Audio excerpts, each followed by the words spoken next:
Yeah, Oh yeah, I see. I was in there talking to them today, giving them hope. You know, barbershop talk is the best talk. Right, right, right, right. That's how I was like, they were like, man, like once people get, you know, famous or get a certain amount of money, you know, they don't really touch down on the hood no more and stuff like that. I'm like, that's because that's their character. Mm-hmm. Like if they gonna let money change them and not make sure the hood getting it, they're especially particularly their hood. Like imagine me, like where I'm from, Albany, New York, right? Imagine me becoming a billionaire and not going back. Now, even if I can't make it back because I've had, I may have to be booked somewhere. You think that if somebody texts me or if but you gotta do your own research too now. Yeah, Mm-hmm. you gotta check on your own hood and shit.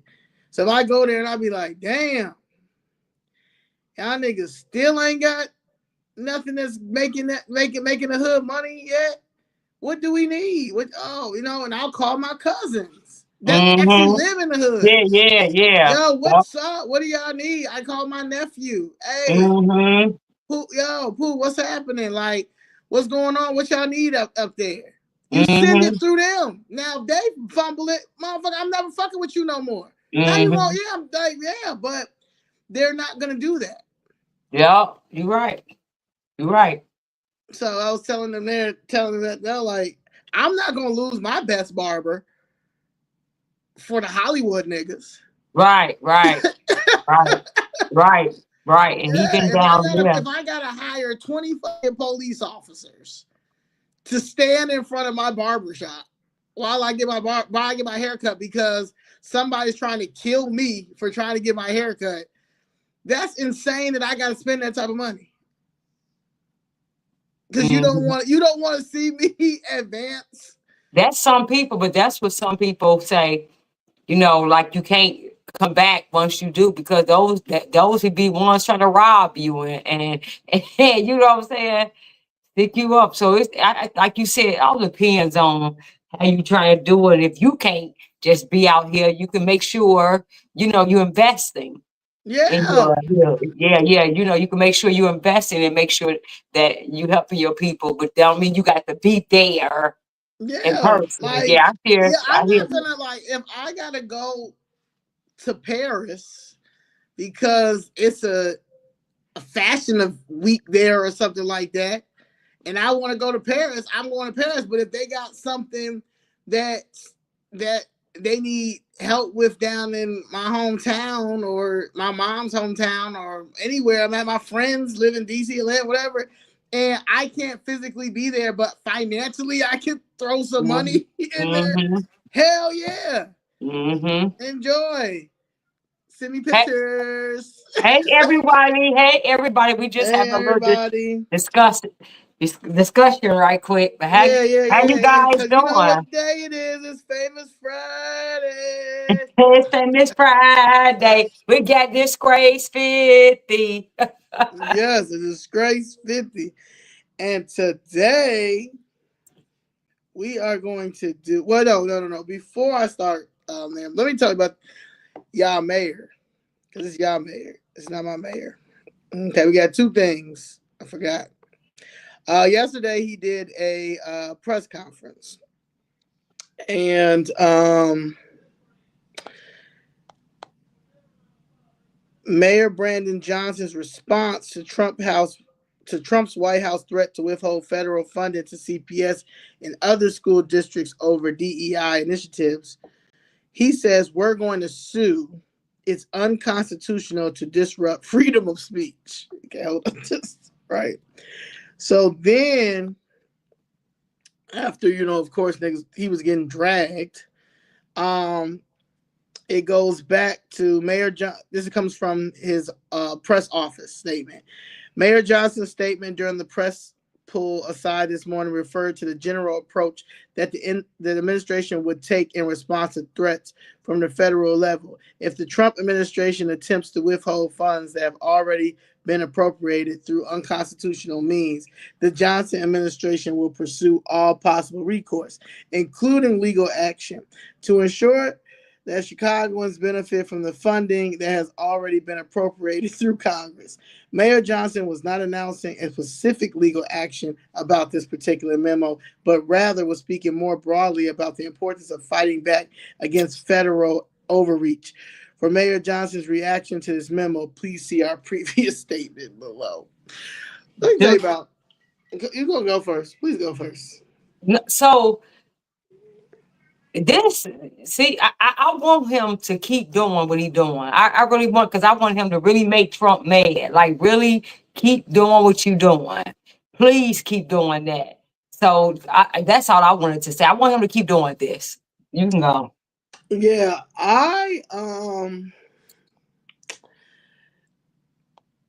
it just is crazy to me how he says that he would sue and it's unconstitutional to disrupt freedom of speech when y'all have disrupted my freedom of speech so many times to the point that y'all haven't even answered my lawsuit. The only person who has answered my lawsuit is Tony Dwayne Preckwinkle. But no one else has. And she was trying to, her lawyer was trying to, well, it wasn't even her, whoever her spokesperson that told the lawyer that basically my claim to freedom of speech is insufficient, even though I have video footage. And I was, and what else they say? She say also, plus she's got qualified immunity. So that's the problem. That's the problem. They think because they have their public officials and they have qualified immunity that they can break the law, like they can break the U.S. Constitution, even though they took an oath to the U.S. Constitution. So that is, I think somebody should tell. I mean, she's going on 78. But somebody should let her know, like, hey, I know you've been a public official for over 50 years, but what you're doing is unlawful. Right. Yeah. Same thing y'all say Trump is doing, Brandon Johnson, and you're going to fight him. Yeah. So those grounds that you talking about, we really had grounds that you're trying to censor us. So yeah. Stop it, Brandon Johnson. Stop it. It's RICO time. All right. Yes, it's RICO time. I don't think people understand. Like, it's really about to be RICO time. And these aldermen too. Yeah, these aldermen gonna do it too. Yup. All right. So today we're doing Second Ward Brian Hopkins. Yes. If that's your alderman, please pay attention. Yes, please pay attention. Okay. Brian Hopkins was born November 8th, 1961. So it's giving Scorpio. My dad was November 8th, yeah, Scorpio, yeah. Scorpio. Okay. He is representing, he's a Democrat. He's a Democratic alderman. Okay. He is representing the Second Ward, which includes Streeterville, Old Town, Lincoln Park, and Gold Coast. Prior to his election to the Chicago City Council, he also served as chief of staff to Cook County Commissioner John P. Daly. Okay, now you know that was a Daly, part of the Daly dynasty. He took Bob Fioretti's spot, and as you know, Bob Fioretti, he ran against Eileen O'Burke. Unfortunately, he passed away, Jesus. Unfortunately, he lost. But he did come from a Democrat to a Republican. And that is like, you got like if you, once you leave a party, right? And you're a politician, this is for politicians only, for real. Except, well, right now, I feel like you as somebody that is like white. I don't know. I just feel like you should go independent. Like I feel like you cursed. Like even though you may realize like, oh man, the Democratic Party is messed up. Here in Chicago is a little different. You understand what I'm saying? Because y'all will flip flop just to get in. It's not Mm-hmm. about like y'all are for like y'all really say, you know what? I don't rock with the Democratic Party because they are terrible. You understand? And break down all the politics. In Chicago, it's just whatever is, whatever happening, right? So, so whatever is the flavor right now, right? So I feel like nobody really didn't take him seriously because it's like you done been a Democrat all this time, And and now you want, then now you're ready to be a Republican in Chicago. yeah. So why he? So now he's coming out as a Republican. Period. He's a Republican. Well, Bob Fioretti, yeah. Oh, okay, okay, Yeah, so I was just saying he took his office. okay. Okay. He was born in Arizona. Um, he's married to Colleen, and he went to the University of Illinois. Okay. His father served in the United States Army, and he is a member of the following committees: Budget and Government Operations Committee, Rules and Ethics, Health and Environmental Protection, Human Relations, Pedestrian Traffic Safety, and Special Cultural Affairs and Recreation. Also, he's a chairman for Public Safety.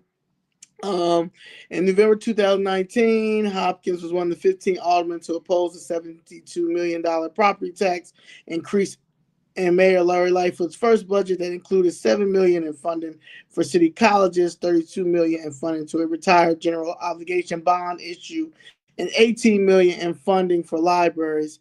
However, he did vote for the budget as a whole. Of course, that's how it usually works. Um, when he first when he first ran for alderman in 2015, a total of only 9,969 people showed up. Okay, The vote period. that's the total votes for that ward, and he Mm. won 28% to I think it's Alex Patterson 24%. That was in 2015. Mm. Um, then they did the runoff election. 13,000 people came out to vote. So white people don't vote either. Just let's make that real clear now. It ain't just us. Yeah, so don't try to say it's just us. Now, he won 56% to Alex 43%. And then 2019, 10,000 people came out, and he had two write-ins. Molly Mae Brady, she got 3 votes, and Richard Benedict had 1 vote, and he had 10,000. And Mm. he won that, you know. Of course, he won. He was the only one, so he got Mm. 11,200 votes by himself. Mm. So that's number one. All right, so I want to get into him when it comes to this migrant, how he dealt with this migrant crisis, because he wasn't calling on any curfews when they were down in Streeterville acting a fool, and I Yeah, and I just feel like um because they was acting a fool in Streeterville. They were it was terrible down there. yeah, I mean, Yeah, to the point that he said that the migrant crisis in Chicago is unsustainable. yeah, they were fighting down there. Remember, wasn't that the Streeterville shelter that they were fighting the Yeah, police? fighting. The Uh, police. I don't know. If I know prostitute, I know it was a lot of prostitution. It was a lot. I was living down there at that time, and Mm-hmm. that's when I first started all of this. This when I was just protesting outside. But when I would come back to the house, I used to be like, because I would walk. I'd walk there to LaSalle. It was like 20-minute walk to the Mm-hmm. city hall, and I'd be like, I just don't understand like what is going on. Like I understand like this migrant crisis is crazy, but like I just don't understand why are they here downtown? Mm-hmm. Like I've never seen anything like this. Like why are they here? Let alone I've never seen it in the community either. You understand? I just never see like what is this? What is going on? So to see like all there was a Dunkin' Donuts. There's a Dunkin' Donuts. So it's in Streeterville is right here. The end of Chicago is right here. There's a there's a Dunkin' Donuts right here. Then across the street from there is a 7-Eleven, and they all spent their time from if they because they getting kicked out the shelter, right? So you gotta go Mm-hmm. somewhere. So they got them. They don't know where to go. They don't speak English. They don't know anything, right? But they got them these they giving them these gift cards from 7-Eleven and Dunkin' Donuts, reloadable, right? And they get Mm-hmm. about 500 on these on these cards, right?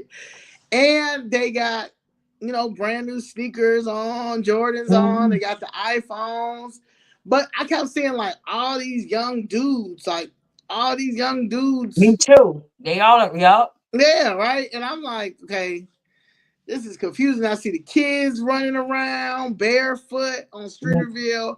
I see um I see Modelo bottles everywhere. I see them selling, they starting to sell stuff. Clothes. It remind me of like a little canal street. You never been to Canal Street in New York, but it's like a little canal street. Like it was just real weird, but like little Mexicanville. Well, it was Mm-hmm. Venezuelanville, right? Because Mm-hmm. yeah. And so when I did my first episode of my podcast, I was like, I just don't like I don't understand. And but I did say I was like, well, I would have never. I said if I was the mayor, I would have never agreed to that $51 million because this Right. wasn't enough. But this was Right. before I realized that this is getting crazy because I'm like, just where these people gonna go? At that time, they had police stations. They're everywhere, Oh right? yeah. Yup. Yup. So I'm like, this is Streeterville. Like, where is the mayor? I mean, where is the alderman down here, right? So I started looking up who he was, and looking. I'm like, okay, Brian Hopkins. And so I would still be like, okay, what's gonna happen? And then I would see stuff like that's when I looked at William J. Kelly. William J. Kelly was starting to speak about down there with the migrant crisis and stuff like that. And I'm like, yeah, this doesn't make any sense because we don't have no money. Like we don't like Mm-hmm. that's not enough money, and I'm just not understanding. But at that time, I'm thinking like, okay, they're paying everything. Like they're paying for these like gift cards and stuff like that, not Right. knowing that everything is all like the $51 million is supposed to be specifically for these immigrants. However, Mm-hmm. you've got favorite staffing coming here and they're getting paid, but I don't know, and it's coming. The city's paying this contract out, and these contracts is insane. You know, Mm-hmm. like the contracts don't not make it. They're not. Nothing is adding up, and then the people that are getting these jobs because I'm like, okay, well, since are you creating jobs? Like, is this creating like Chicago citizen jobs? But yeah, but the people who coming in to take care of these people are from Texas. Yeah, they not from exactly. Yeah, so it didn't make any sense. Then I'm reading up you know, on stuff that he's saying like it's unsustainable. We need to get them out of here. He called on like this one right here. Alderman calls on COPA to expedite investigation into CPD migrants. We have to resolve this for weeks. Migrants in Chicago have been living at the 10th District Police Station, and that was July 11th, 2023. And as soon as he did call on them and stuff, because they were like, they was prostituting in back of the police station Yeah, in 10th district. Yeah, that's how they're doing every police station around here. Yeah, yup. Mm-hmm. And OD, it was an OD over there. yeah, they You were know, doing everything at the shelters, at the park districts, the field houses, and at the police station. They were drinking, they were prostituting, they were doing drugs, they were doing everything they did in the shelter. They were doing at in the police station. In front yep. of cutting hair, selling stuff. They was doing that. Yep, and allowed to. Then he wanted them to launch an investigation because it was said that some of the officers was having sexual relations with the migrants under their care.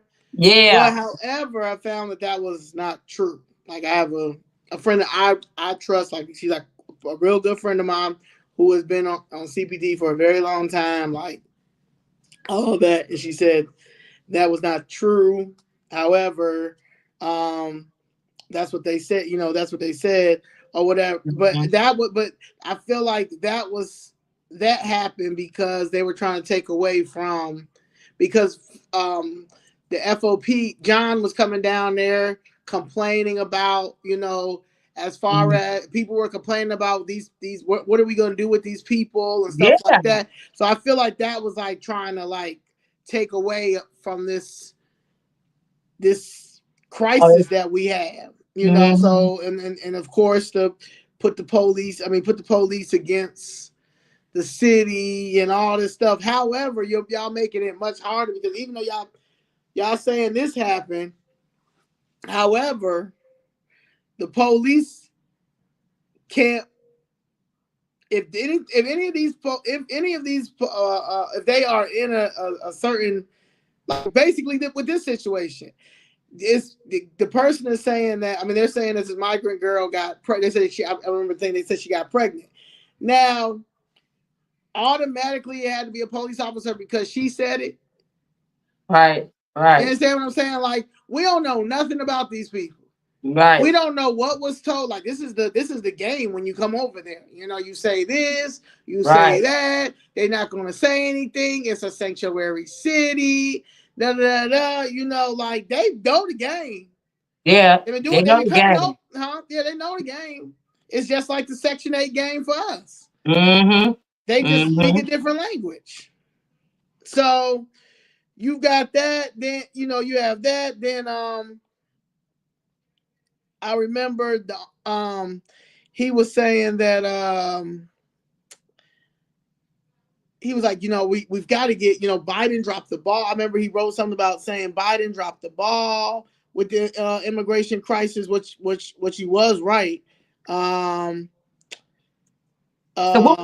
what was the people saying down there? Because you were staying down there. What were the people saying? I'm trying to find the one thing, trying to, I've got my stuff. I got they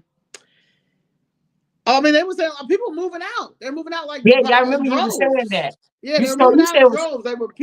People were selling their condos for much. It was 600 North Lakeshore Drive. When I say the people was out there moving every day, there was one of Chicago Bears coach. I can't think of his name at the time right now, but he moved. He moved and sold his condo for something less than, like, because you got to understand, like, you literally look like it's like Venezuela came to Streeterville. See how you gonna Venezuela came to Streeterville, and you couldn't call the police because they couldn't do anything. Mm-hmm. You got same thing they doing in Hat Park. People who put in condos and stuff paid for, and they put them right there. Right. Mm-hmm. His editorial he did November 1st, 2023, he says Chicago can be a sanctuary city, sure, just not in my backyard. So he don't mind them going in our, other communities, but as long as they just don't come in his. Yeah. And they can be, we can be a sanctuary city, just don't come where he is. Right. Okay. Yeah. I mean, and a bunch of Northsiders, said that, which I get it. You understand? Just like how we feel on the South Side. But you understand? No. When I'm saying how we feel on the South Side, as far as you guys can say Chicago can be a sanctuary, sure, just out of my backyard, but you come and dump them. Are we the backyard? Exactly. That's what I mean. Yeah, we the backyard because y'all real silent about this High Park shelter and that shelter over there on Cicero by Midway. By Midway. Yeah, I mean, super, especially since they closed the shelter down there. So they closed 2 shelters down there, and they both the person who owned them shelters, he was a slumlord. He was getting a lot of money too. Like it wasn't just, it's not just Cass Patel and these Indians that's doing it over here. They got South Side and over there by Midway on lock with the hotels. But down here it was this white slumlord that owed mad taxes, and still was able to get government funding to open up the inner Chicago and the that other hotel. I mean that other hotel down there. So he made sure. So in other words, we can't be a sanctuary city. So don't nobody want, if you don't want them in your backyard, somebody's saying we can't be a sanctuary city because we don't want to put them in my backyard or nobody else's backyard. So we can't be a sanctuary city. We can be, just as long as you don't put them over here where we at. Yeah. And that's exactly what he did, huh? Yeah. Got them out of here, and that they okay. Yeah. And they sit there. It's like everybody is like, the first person who pushed back was Savannah Tabaris, 23rd Ward. They was trying to put them in her ward at that. It was a closed Kmart, and she was the first one. Was like, nah, I don't give a fuck. I don't care who coming. You understand what I'm saying? No, my constituents don't want it. I don't want it. And we're not converting that. We're not converting that Kmart with the big parking lot too now. So all the unlimited parking, because they don't get no tickets and stuff. They don't get no fines, no tickets. They don't have to pay bail, bond. I mean, they just we're taking care of everything. These are kids. We're taking care of everything. We're paying. We're paying for everything. Yeah. We're paying for those our kids. Yeah. Because we're taking care of them. Exactly. We're taking care of them. And we can't put them on we can't file them on our taxes. Right. Only our friends. Right. So, but anyway, so she was the first one like, no, right? So I'm not sure why nobody else didn't take her lead. She led by example for me. Yeah, because they wanted it. Yeah. And probably was getting paid, he was getting a kickback. Yeah. Yeah. Like there's nothing, she did exactly what she should. Exactly what I'd want my alderman to do. Yeah, exactly what I would want my alderman to do. Exactly. Yeah. And and you see, she did that, and it didn't go over there. It didn't go over there. She had no issues with, I mean, not that I know of, no issues with no migrants over there. And they probably was sneaking over there, probably in somebody's house, but it wasn't no shelter over there. See? It wasn't no shelter over there. They did not convert Kmart into a shelter. She already knew what it is. You know why? Because her last name is Tabaris. She already know what it is. She already knew what it was. She already knew what it was. Yeah, she already. And she probably want to get voted back. She want to get voted back in. See, so she ain't finna piss off her people at all because she's a public servant. And guess what? She clearly knows that that's what she got into this for. Like regardless of, you know what I'm saying? So yeah, I mean that's what you would think. So On November 15, 2024, the largest migrant shelter in the city at former inner Chicago and Streeterville closed, right? The city of Chicago continues to um, close, close migrant shelters as it moves closer to the One System initiative. The shelter that was on 162 East Ohio Street, it closed on that Friday or whatever after more than 2 years of operating. You know how much money that was made in there? Set how much prostitution and drug money that's tax free, Mm-hmm. and then how much money the government was paying and the kickbacks was coming from that. Yeah.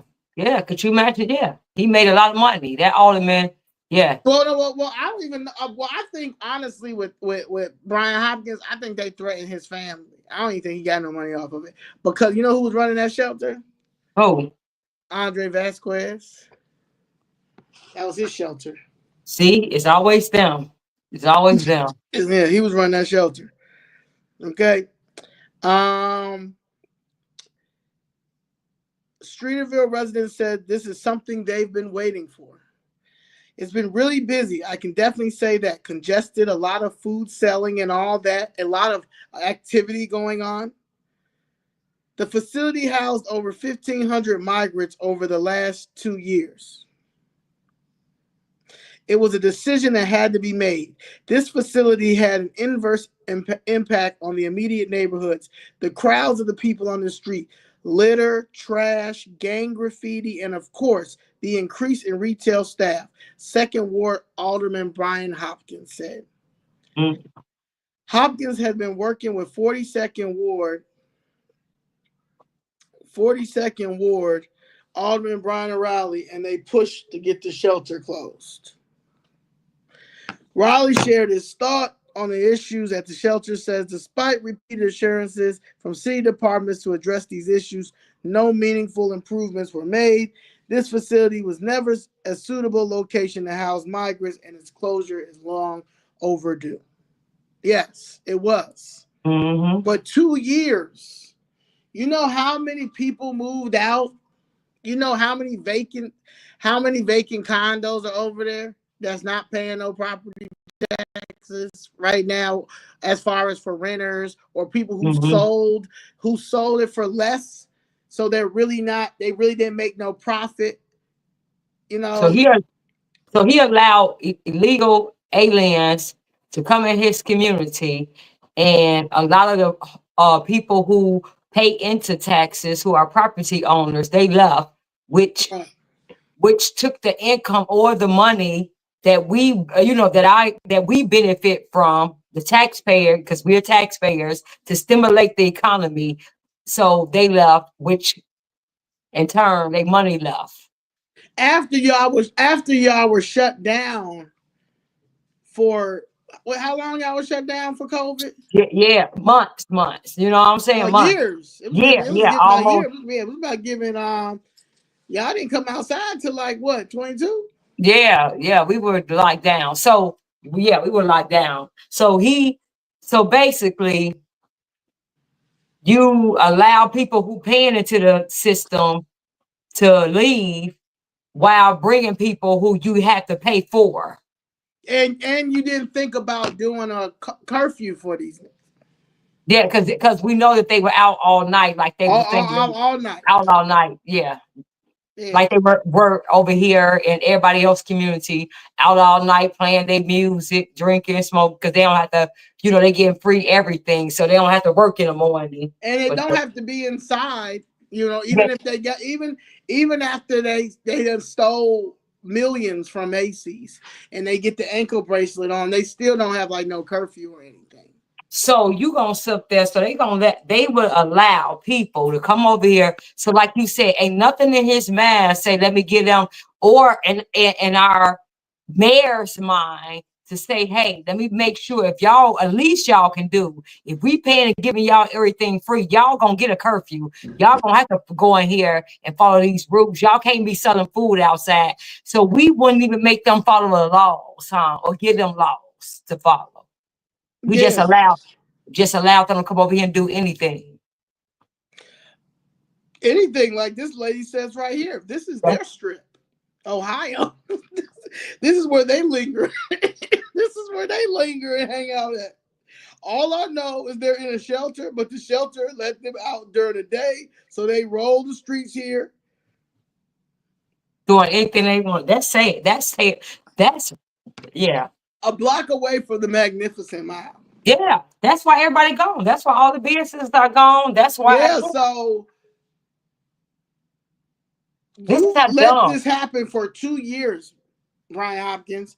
How were you the commissioner? You were like chief of staff or something under John P. Daly in the commissioner side on the commissioner side, and it dealt with finance. So you didn't know how to do finance when it came over to you being alderman, and you're in one of the richest. Your ward is in one of the richest places in Chicago.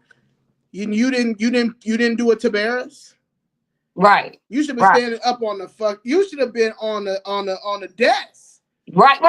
He supposed to be on the deck. You should have been on the desk. Like, what? Are you crazy? Yeah. I would have been flying. I would have been flying to DC, and I would have been meeting with Biden. From one white man to another white man. Y'all get the shelter out of Ohio. Right. You gotta get the shelter off of Ohio, man. You got to. So yeah, you So went he to allowed that. Yeah, he you allowed allowed that. Mm-hmm. You allowed that. And I ain't even gonna hold you. No, I will say that. I'll give my thoughts after we're done with this. He is pro police, which I am pro police too. They say that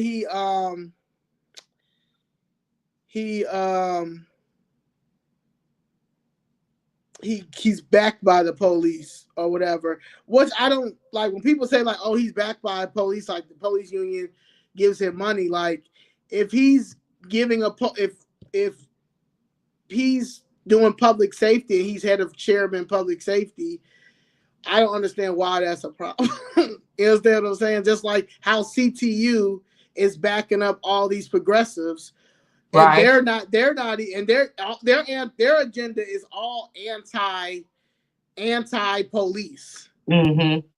You understand? Like, let the kids do whatever. Yep, take shot spotter out. Yeah, the police can't do anything. We don't want the police to do anything. Right. You understand? We want them, like, they literally got, like, it's like nana boo boo, Mm-hmm. in the name of asylum seekers. Sanctuary cities, yeah. Asylum seekers. Yep. Yeah. So yeah, that's how I feel about that. Also, I'm trying to find this one thing, because during the George Floyd, and I don't even really get into the whole George Floyd thing, but I always just got to be showing like this hypocrisy when it comes to like the George Floyd thing, because we're ready for the police to do whatever when it comes to the George Floyd protests, like do whatever, but you ain't do whatever when it came to these migrants. Like, at the end of the day of paid protests, because I'm seeing that the paid protests is all over. For everybody do it. The Palestinians, the Israel people. You've got the George Floyd protest. Some people some was organic. They really was out there for the movement, and then it was people, corrupt organizations that took over, paying these people to do stuff like break the windows and start the riot, and then get the polling. Like, it come from both sides. Someone told me that he watched, like, he said, he was one of the people, like, it was in the George Floyd thing. He wanted to go down there to protest and get footage for his YouTube channel. And Hopkins? Huh? No. But I'm saying for the George Floyd protest, he wanted more police out. Like, I mean, basically, do more to get to stop them. Okay. However, the the the kids that was coming down there, that there's some that really was down there to really like take some footage, and they're for the justice because they felt like, the police, it is, the police is doing unfair things. That you got people like the Black Lives Matter that are paying people to give them crowbars and give them stuff, but then the retail stores is in on it too, like Macy's and stuff. They're putting their stuff all the way upstairs, the good stuff upstairs, leave some stuff right here so they can go back and get the insurance thing. Like that thing was all hoax. But you got people like him that's every time it's like teen takeover or black anything protesting, it's time to get the police out there to start fucking beating us like we was like we back in Jim Crow.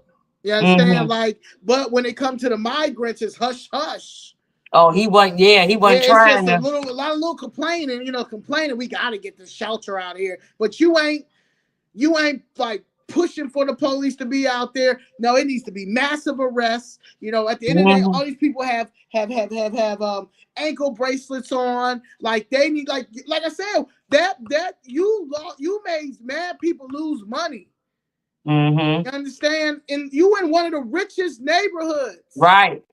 Richest neighborhoods, because y'all got neighborhoods. So richest neighborhoods bringing in the most money for the city.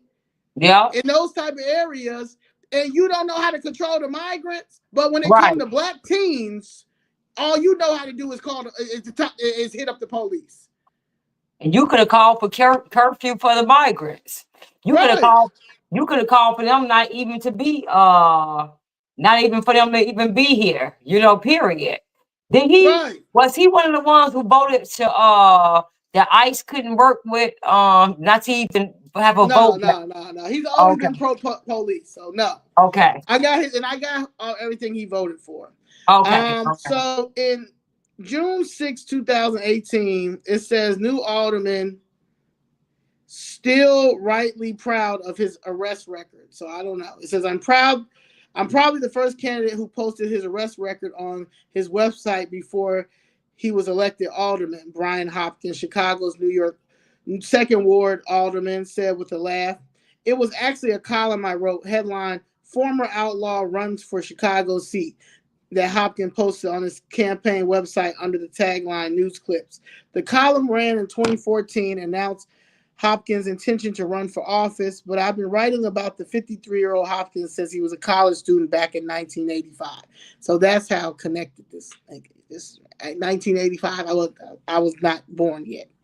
Hopkins was working to pass a tax referendum for Moraine Valley Community College, where he was a student leader and had drawn an assignment to distribute campaign literature outside polling places in Crestwood. The Crestwood mayor, conservative Republican, was adamantly opposed to tax increases of any sort, but especially for schools. He used a sign he owned outside the Crestwood Village Hall to urge the public to vote no on this particular tax referendum. When Hopkins showed up outside a polling place in Crestwood, the literature he was distributing was confiscated by police, who placed him in handcuffs and took him to the local lockup. And if Hopkins is to be believed, that's the day when his political career was born.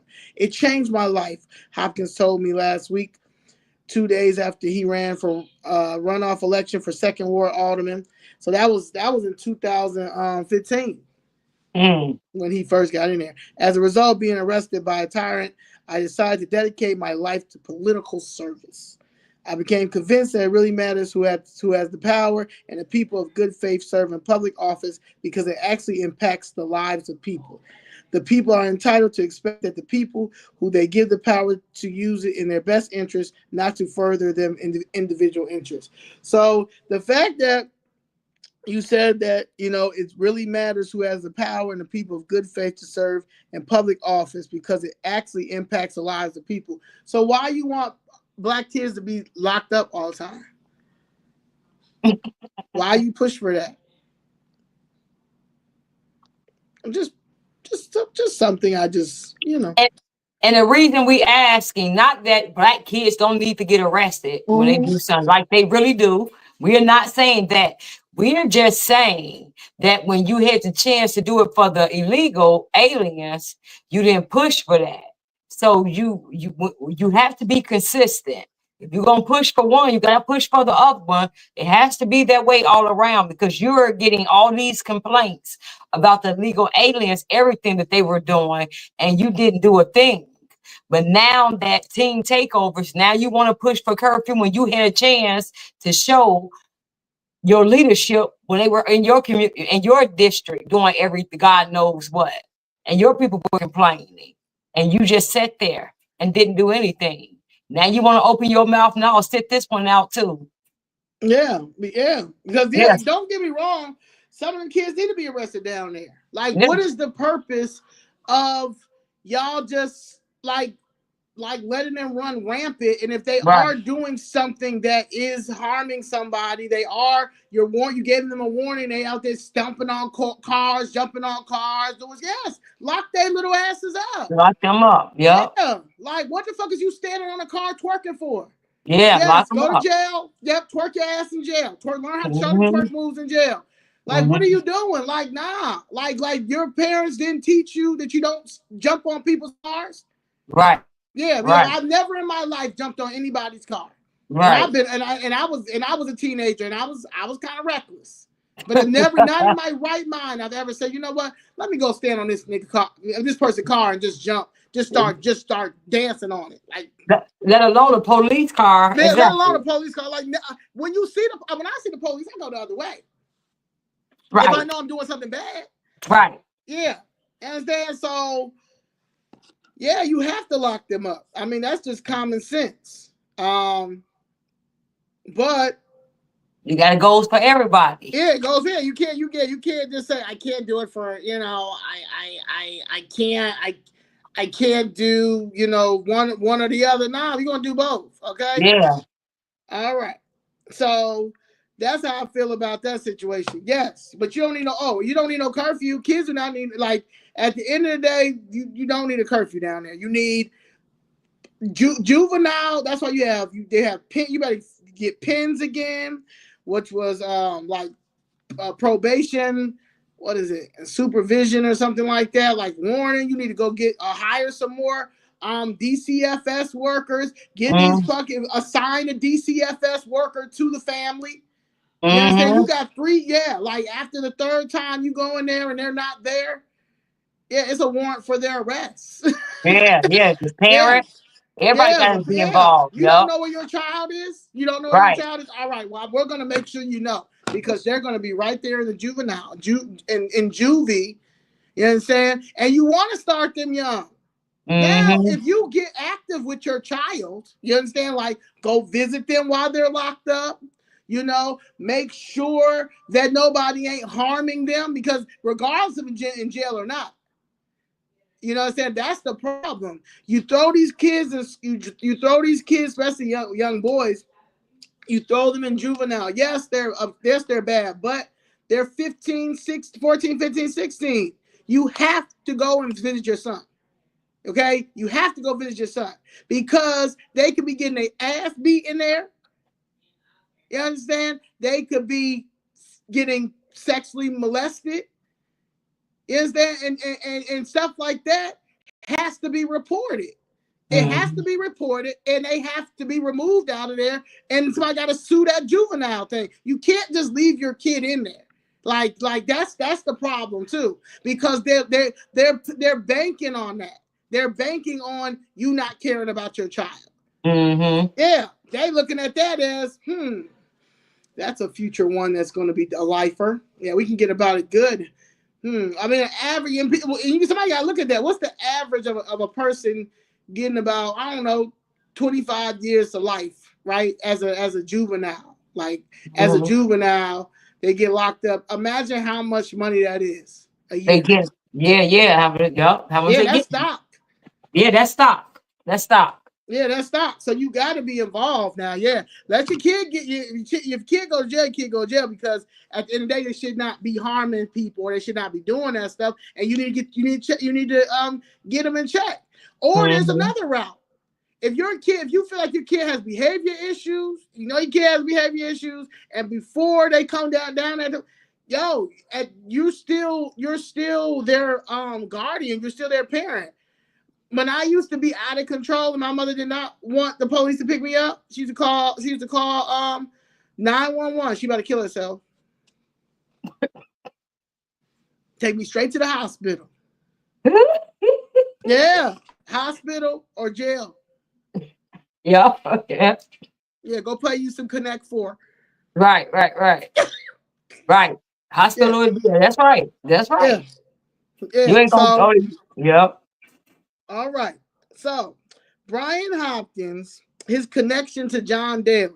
Okay, John Daly ties with Brian Hopkins directly to the daily political machine, which has long been associated with insider deals and institutional power in Chicago politics. So he's part of the machine. Machine. Oh, Brian the Hopkins. corruption. So okay, the corruption. Exactly. Yeah, he's part of it. Mm-hmm. All right. So, um,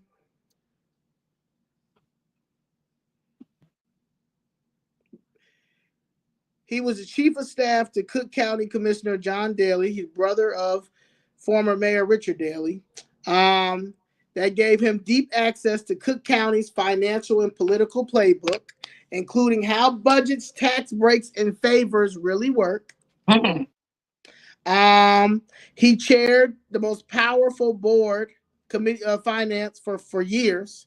The same body that controls billions in public funds, including public health, sheriff's budget, and pensions.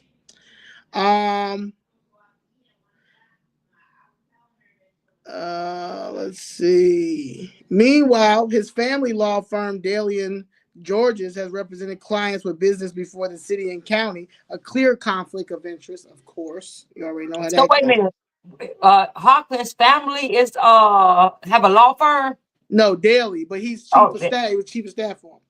oh, They okay. all, yeah, you know, yeah. So they all, Madigan got one. They all, that's one thing. They all got they all have law firms. Mm. You understand? You understand? It's crazy. It's just It's a whole yeah, conflict of interest. Why is your yeah. law firm doing any business with the city or Cook County? And you are house, like Madigan was the House of Speaker. Yeah, like you the head speaker of the House. Like what? You got all these jobs and you got a law firm. And Yeah, you got a law firm. yeah, that's too much. That's the conflict of interest, Yeah. right? That's right. But y'all talk about the rich.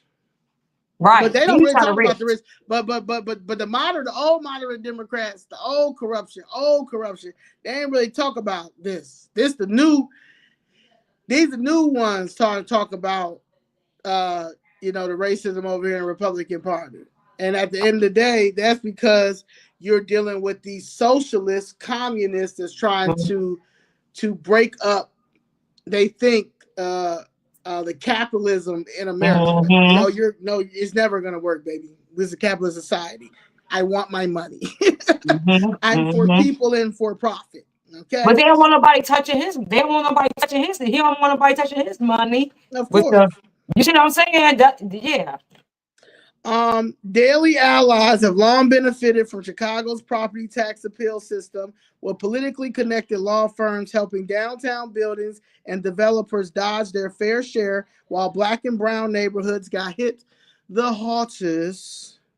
This ties to Hopkins, who now represents some of the wealthiest real estate in Chicago and rarely challenges a system that protects it. The TIF corruption under Daly rule. Oh yeah, so TIF was always the Daly's piggy bank. It's always, and now the socialist is trying to figure out how to make their piggy bank, but call it affordable housing. That's right, because everybody's talking about that now. That's all you hear: affordable housing. Yep. Yeah, with no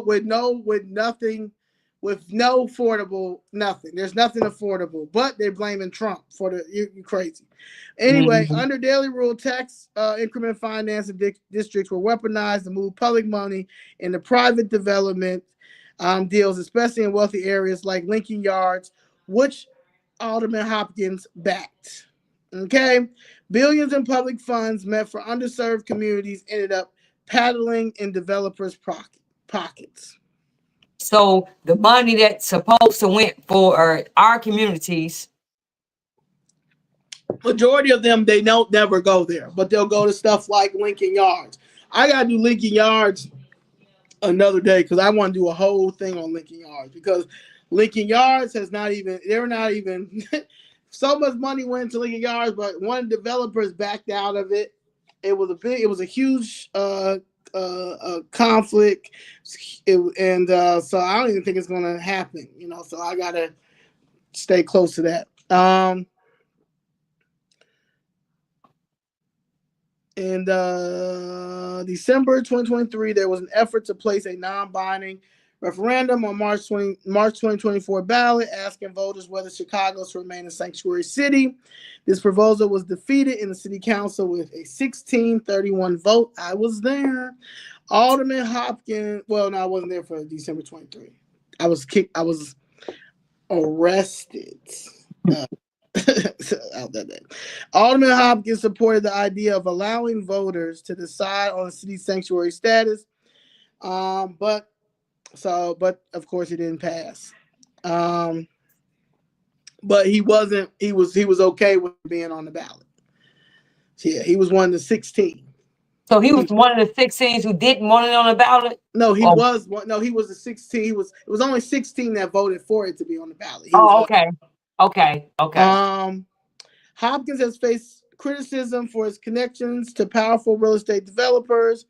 In particular, his support for large development projects like Lincoln Yards in the River West area has led to accusations of prioritizing developers over the community. The developers involved in these projects often contribute significant amounts of money to political campaigns, raising concerns about the potential influence of campaign donations on decisions. Being bought. So being bought. He's being bought. Oh yeah. He definitely. He been being bought for a long time. He a daily pawn. That's a daily pawn. Yeah. He got he's like he got to go. He's part of the machine. Yeah, he's part of the machine. His stance on tax increment financing, a system that has long been criticized for wealthy developers, also raised alarms because he argued. Some people have argued that Hopkins' backing of TIP projects reflects a pay-to-play environment in which developers fund campaigns in exchange for favorable zoning or tax benefits. So developers, when they want something rezoned, let's just say it's something that shouldn't be.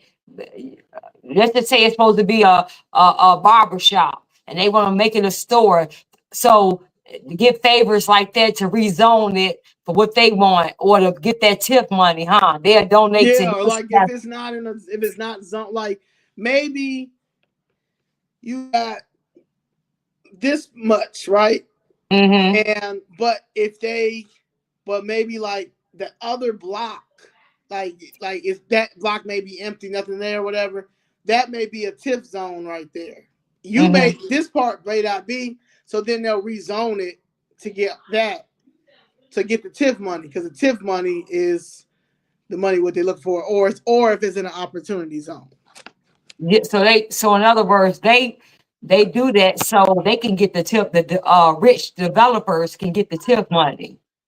Yeah, TIF money, and now the black alderman will sell us out for about some change. Now I know the white aldermen ain't going for no change. Right. That's why they don't. That's why the white aldermen don't really care about. Like if you notice, they don't get their raises for them being an alderman. They don't. It's really not. They really stay around the same. Some less. You understand? Like I think Riley's like at 125,000. You know what I'm saying? I'm not saying that Riley's out here taking. I'm just saying that the white aldermen tend to not go up on their salary. They won't take their raise. However, the no good ass 20 black aldermen who don't do nothing are selling us out and getting raises. Okay. You know, um, so that's the difference with the corruption in the white people and the white aldermen and the 20 the black aldermen. One of Hopkins' most controversial decisions was his support for the Lincoln Yards development, which was heavily criticized for being a boondoggle. Critics argued that the project received substantial TIF funds that would benefit wealthy developers, while we saw little benefit. Um, so that was like that. That's a big thing right there because you know So that's and yeah. he And I mean, they take a large amount of TIF money. Like the TIF money supposed to be like for the community, and right. then like they take like a big chunk of this TIF money, and when you get somebody else, when like a person that like, for instance, like my mom, who was asking for like $1 million, and she was asking for that much, like, hey, y'all just give me $1 million because I need to get this. You knock it down. Like, no, we need all this land because we giving this to. We already promised to give this to somebody. Like, no, So we're not giving you $1 million. Why would we do that what when I can give this to this white developer and Rich? be, yeah, this white rich developer and be locked in for, because they be hoping like if they do get out or they do retire, that these people gonna make sure they good. You know what I'm saying? Yeah, Like, yeah, no. but they making sure they get like $30 million of the tip money. You understand what I'm saying? Yeah, They and making they sure they get. only donate. They don't even be donating that much to them. thousand Yeah, dollars here, may take them out to lunch, may get them some. They may take them on a vacation or something. They may do. They may do the Clarence Thomas. I don't know. Um, Alderman Brian Hopkins voted in favor of censuring Carlos Romero Rosa. Um, also, he um, he opposed the funding for April 19th for the 70 million. Um, and then May 31st, he did vote against the $51 million. okay, So he always did vote no. okay. Yeah, he did vote no. So that's how I feel about him. What I will say about Brian Hopkins, because I've been down there. I think I've seen him. I believe that he's rude, and I also believe that he's a racist. And Why you believe he's a racist? just how he is, his demeanor, Oh, um, the way he just just handles black people. Not yeah, mm, black and brown. Understand? mm, Like I'll put the brown there this time. Yeah, like he's racist. mm, He's part of the machine, the daily machine. mm, You understand? Like and I'm not. Yeah, like he's old politician. He's a old. He's been in there just as long as, I mean, as a in politics, not as a city, not as a well, yeah, as Alderman 1995, right? You went in there, as Michelle Harris, as well, Walter Burnett. So, I don't. If I take out the racism part, he's a weak alderman because if you if you're backed by the police that much, and you should have confidence in CPD and in John, the union, that that um that shelter should have been removed. yes, yes, yeah, You in finance, my boy. You know that we ain't got, like, y'all haven't been open for that long. Y'all literally was locked down. right, right, yeah, Y'all lost mad finances. yeah, sure did, sure did. Now you got people moving out Right, you can't afford to have people. You know, affluent people moving out too. Yeah, Yeah, that's that. Like you said, that's paying majority of the taxes in the Chicago. You know, they the ones who paying it. right. So, This is how you um, know. This is how you know they don't care. They don't know how to govern, and they greedy. This is how you know they can care less about Chicago because they don't care about it going down. Long as they get their pockets lined up, and they do stuff that don't make sense. Like when businesses leaving, your constituents leaving, who are affluent people who pay big money into these taxes, and you're gonna risk them leaving instead of saying no to the migrants who not paying anything into the system. Actually, is a liability. That's how you know they don't know nothing. They don't know how to govern. This is how you know. right. Because anybody who with financial common sense knows that don't make sense.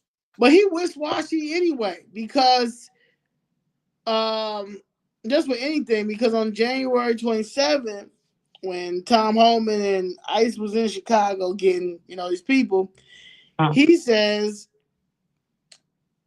they just simply walked in as members of the public would and walked up to the counter, identified themselves as federal agents, and said they were on an arrest mission. That's not the way to do it. Do you want them here or do you want them gone? Exactly. That's what I mean. That's what I mean. The contradicting. He don't. This man is contradicting himself all of the. Yeah, that don't even make sense. Do you want them here or not? They want.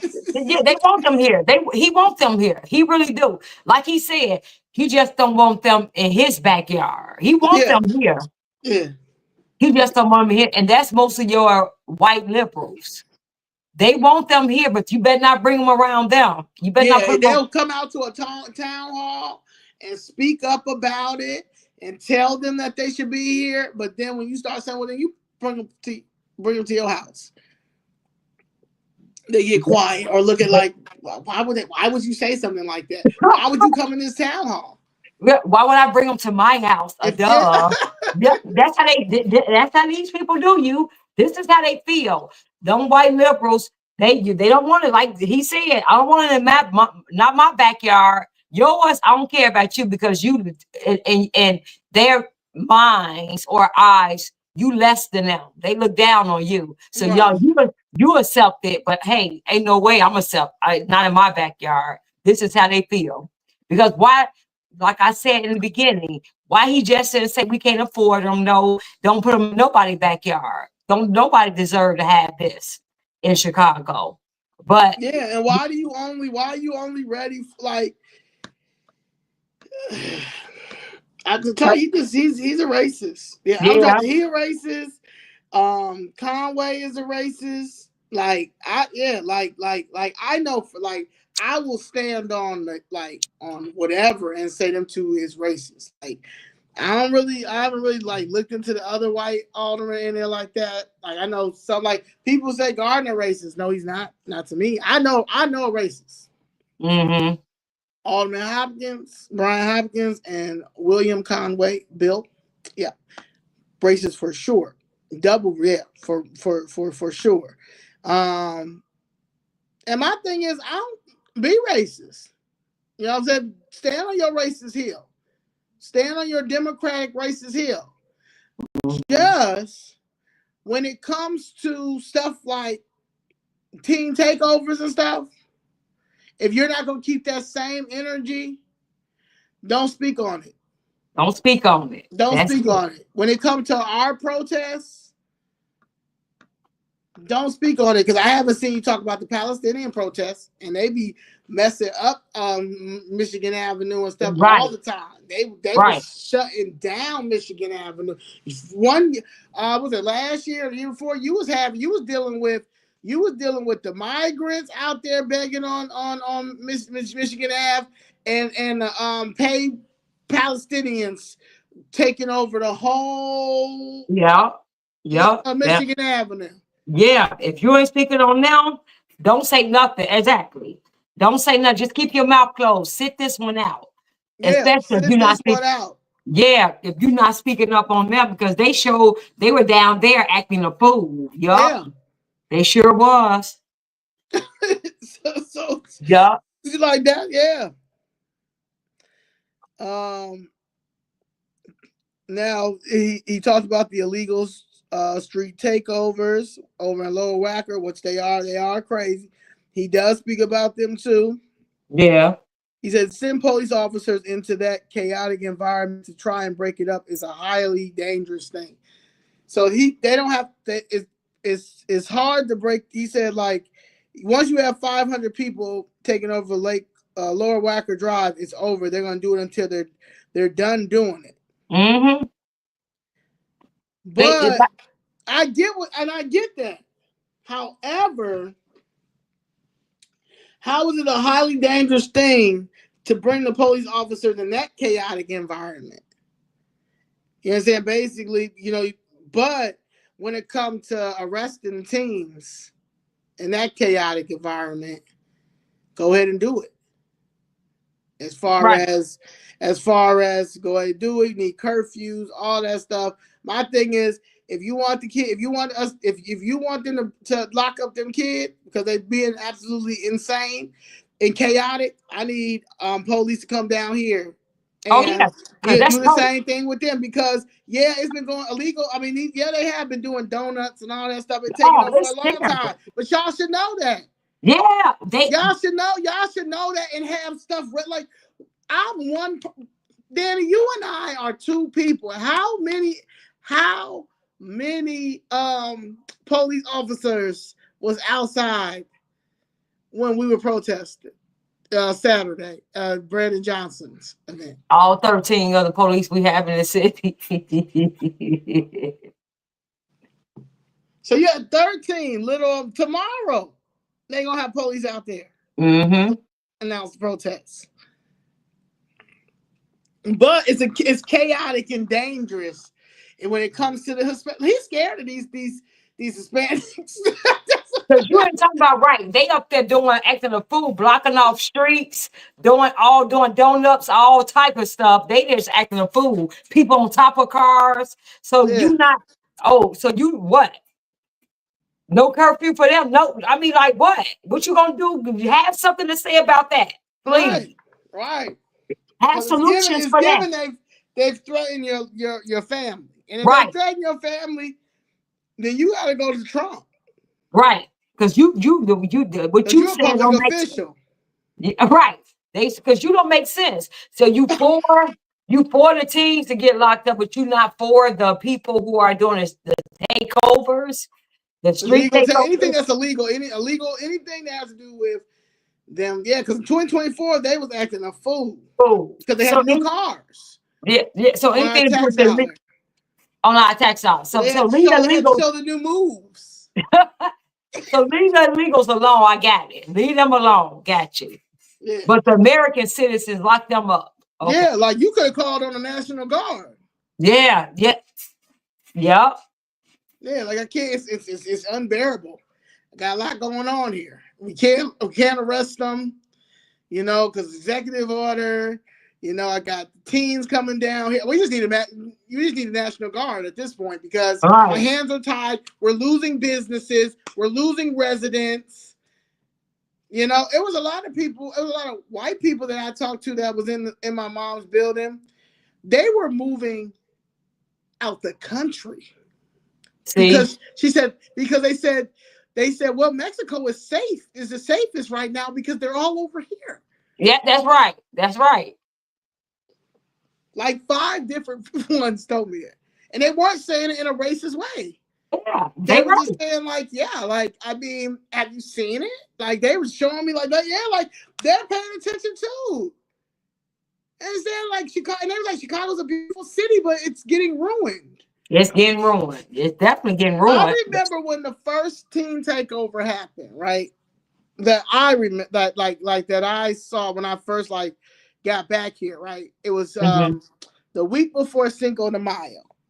And at the event, I mean at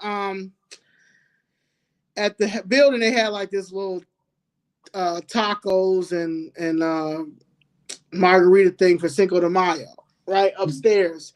So I went upstairs to the rooftop, and that's when I was wearing my PPP. So I didn't care. And I was going out later on that day with one of my friends.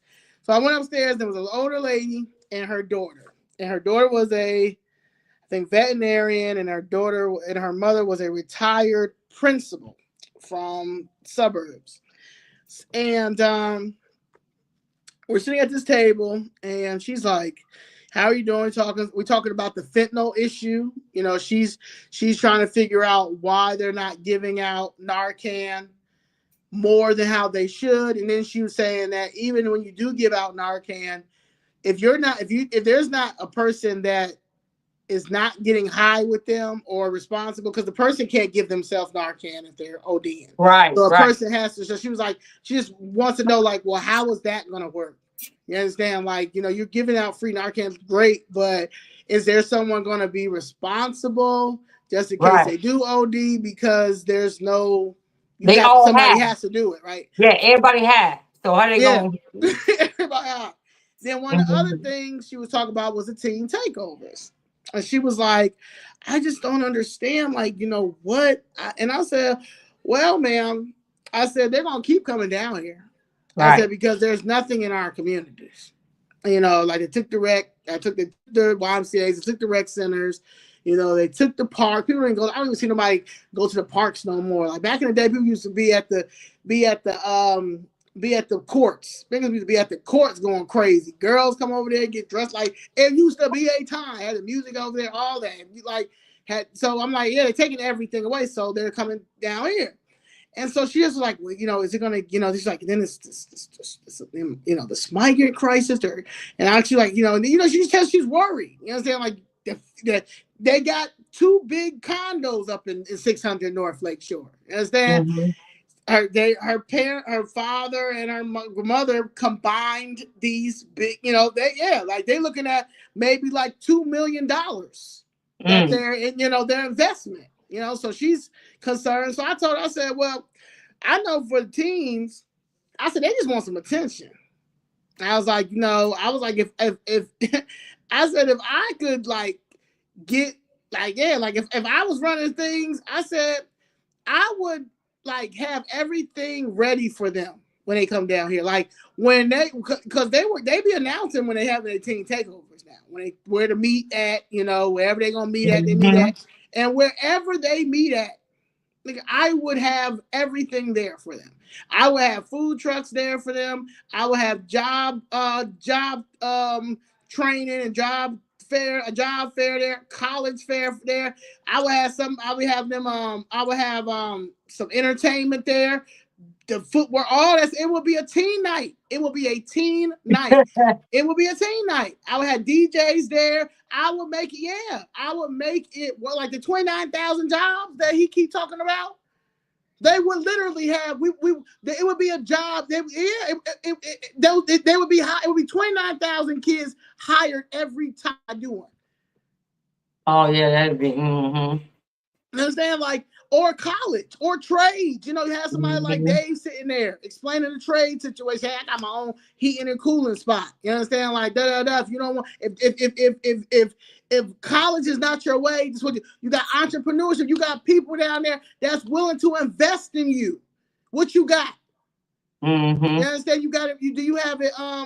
Do you have it? Copyrighted? Because that's what I'm dealing with now. I'm dealing with a copyrighted issue. You understand? I have I come from Second City, right? Second City is it's an improv writing. Everybody go there. You name like everybody that wanted to write for Saturday Night Live went to Second City. That's just what it was. Second City or IO Improv Olympics, and I went to Second City, and I know how to write scripts. When you ask a child what they want to be when they grow up, I've always said I want my own sitcom. I've always wanted that. I've always been funny. You know, people say I'm funny. I don't know if I'm funny, but people say I'm funny. You know, I do Trump. People say I'm funny. So, but saying that to say is that I had a script.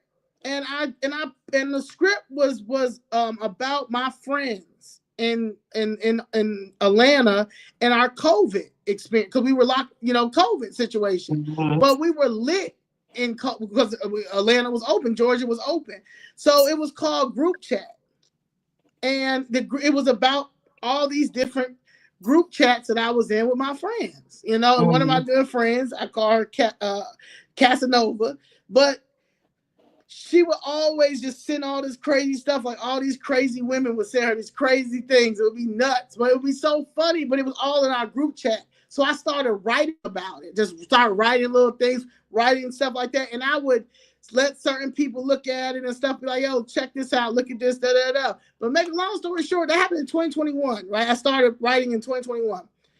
Yesterday, I get a text message, but it wasn't clicking. But someone sends me an article and it says, let's say this real quick. Let me just make sure I got it correct. It says group chat comedy starring Lala Anthony from Kenya Barris and Kim Kardashian gets Hulu pilot order. Then I read up on the little synopsis and stuff. I'm like, shit, that sounds just like mine. So to say is I gave the person in particular who I know, and I'm not gonna say nobody's name because that's not what I want. I'm just hoping that she makes good with this because I know that this is watched a lot. Um, I told her that if she would, help me pitch it and get it there because I was still doing my thing in Chicago, in Atlanta and stuff like that, that I would give her, if we get it pitched, I would give her 50%. And I ain't getting no call. Mm. So my thing is somebody owe me because I don't care about a copyright. I don't have time to be copyrighted when I'm out here fighting. I don't have time to be copyrighted when I'm out here trying to make sure we financially okay. So you gonna take an idea when I put this idea out here, and Kenya Barris, Kim Kardashian, and Lala Anthony got a lot. They got a decent amount of money. So all I'm asking is pay me for my idea and put me in the writing room. I want to be in the writing room too, along with Niche and a couple of other my writer friends. That so we can get a seat at the table because you Hulu already greenlit it for you, so clearly it's popping, and I know it is because I wrote it. Mm. Mm. So so I'm saying that to say is you need we need people to help us with entrepreneur. Like I'm a creative. I've got all the ideas, but operation side, I need help with that. So if Mhm. you're offering if these kids may have dope ass ideas, dope dope dope clothing lines. They probably got the whole concept. Like they probably got a Louis Vuitton. They probably got a Balenciaga. They probably got all that, but we need help. Mhm. You understand? But financially, we ain't got it like this because the Democratic Party and these crooked politicians in Chicago, I'm just say Chicago, is keeping niggas down. Mhm. So the only thing that you can get out of that, Brian Hopkins, is curfew. That's it. You can get curfew when it comes to that, and then if we have any type of protest when it comes to police brutality, when it's done correctly, arrests. Like no, that's why you got to stop this stuff now. That's why he's too old to still be in there. Yeah, we Yeah, got to you stop still doing got that. that.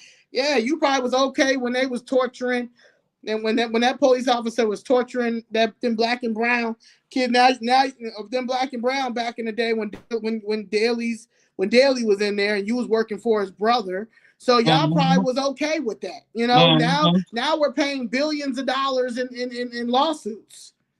Right. Right. Mhm. Yeah. So it's so like it's the hypocrisy for me. That Democrat Party, it's a hypocrisy. They always get anything they saying that somebody else doing. They actually doing it. Anything, and that's the problem. It's the hypocrite. They're hypocrites, and everybody see it. And it's like they don't even care about being a hypocrite. They know you can see it, and they don't even care. That's At what it all. is. You're That's how right. you know that that this was a political play. It Yeah. literally was a political play. And when I say play, like theater, like we're out here really doing for the people. Mm-hmm. And these delusional idiots, college educated idiots, Yeah. really thought that they were out here like the Democratic Party was out here doing like being the way for us when we don't have not one corporation. We don't have one big grocery store. We don't have a Right. Jewel Osco. Right. They got a piece. They got another. They got other. Yeah, and they say Pieces franchise, but most of them are Mexicans. Yeah. That's what I'm saying. They got a lot of stuff. But we don't have nothing, and they okay, and you okay with, and we okay with that. Yeah. You're right. Yeah. So yeah, that don't make no sense for me. And so yeah, that doesn't yeah, it's kind of weird, but it's gonna be weird because um you're dealing with people who have like Stockholm syndrome. Like y'all got it's an uncomfortable truth. Like y'all literally gotta like I don't know if you gotta like shut down, and like and decompress and really like sit and think about like damn like man because like you can't sit here and get upset even when people say, well, neither party is good for us. I beg to differ Me too. because we haven't dealt with the Republican Party. Right. You can't say that. That's what people kill me. You can't say that. You can't say that. How can Yeah, you say that? And that's just something to say. People, how can you say that if you lived in Chicago all your life or you lived at any Democrat ran city or state? You can't say that. Because look at it. Look, Democrats, what, 1931 in Chicago? And if you only lived in Chicago all your life, then you can't say that because you never gave the Republicans a chance. And especially in it's, Chicago. yeah, and it's funny how everybody who's a Democrat always run to the red states for a better life, a better schooling to raise their kids and things. It's funny that, Especially COVID. yeah, Especially COVID. that's real fun. Now that right, that's not like you say, a mental illness. I don't know what is. If you're gonna sit here and complain about they're the same people, but then you're gonna go move to a red state because you feel like it's better for your kids to raise your kids. They have better schooling. It's safer. But still Mhm. say, but go to a red state, but still say I'm a die-hard Democrat. Why you just didn't stay in a place where you vote at since you love their policies? Why you didn't stay there? Why did you move to a red state? No, because the truth is their policies are better. Everything is better. That's why you move. But Yeah, people, they won't be real with it. That's a mental illness. To even be real with yourself.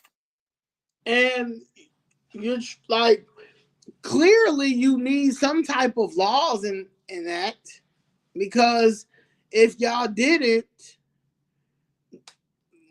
the, our communities would not look like this. Mhm.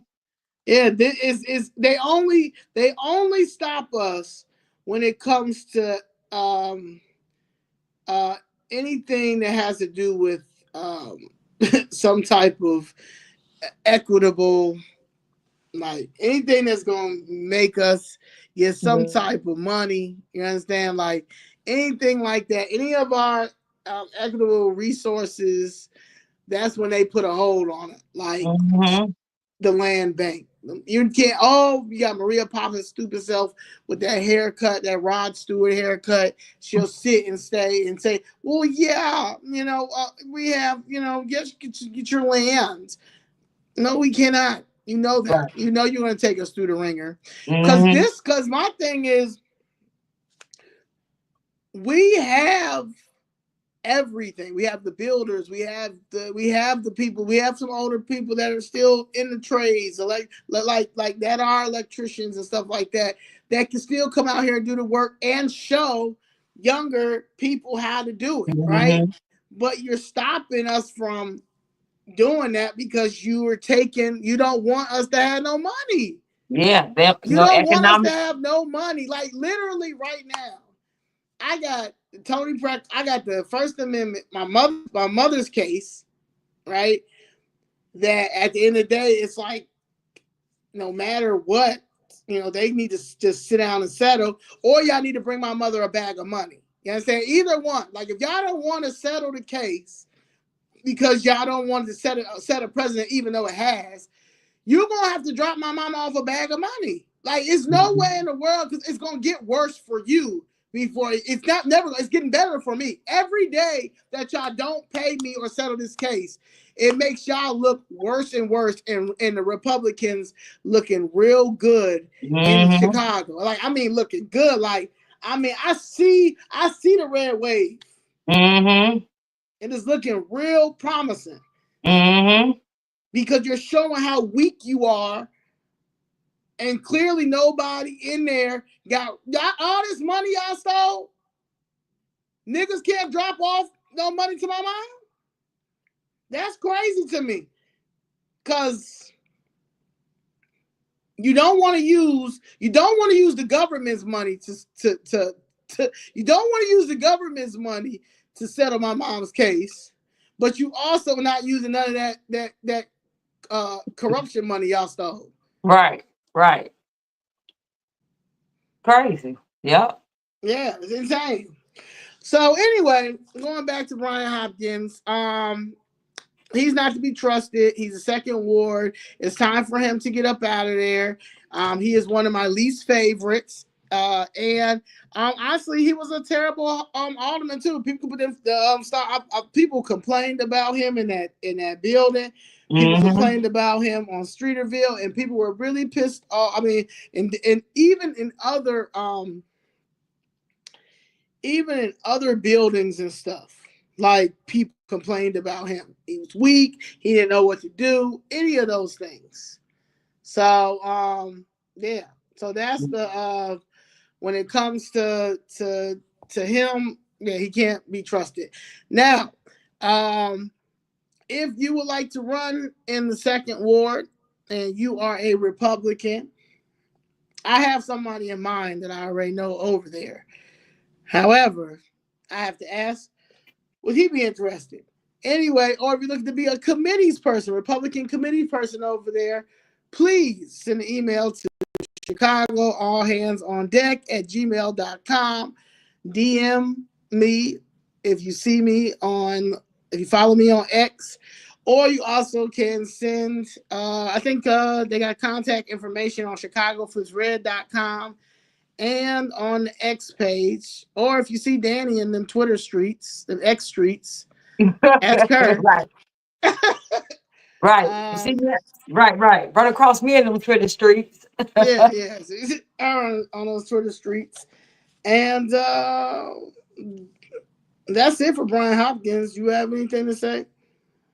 No, I just want people to understand what he allowed to happen.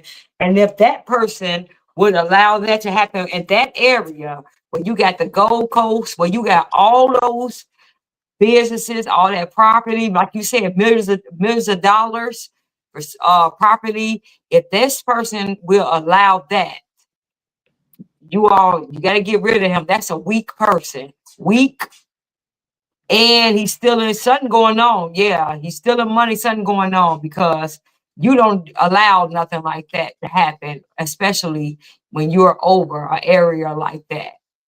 So And he might be go. stealing money, not in the migrant way. Clearly, he's doing it in the name of TIF and making sure Those his rich developers. developer buddies are Yep. good, and his buddies that he's been taking care of since he's been chief of staff for the commissioner. Yes, those rich John Daly, developers. former, yeah. So, Those the ones getting paid. Yep. So you're right. um, tomorrow I will be protesting. Um, the let me read what I'm protesting for first. And Before I please come curse. out, you all. You all, please come out too. Yes, I need all hands on deck.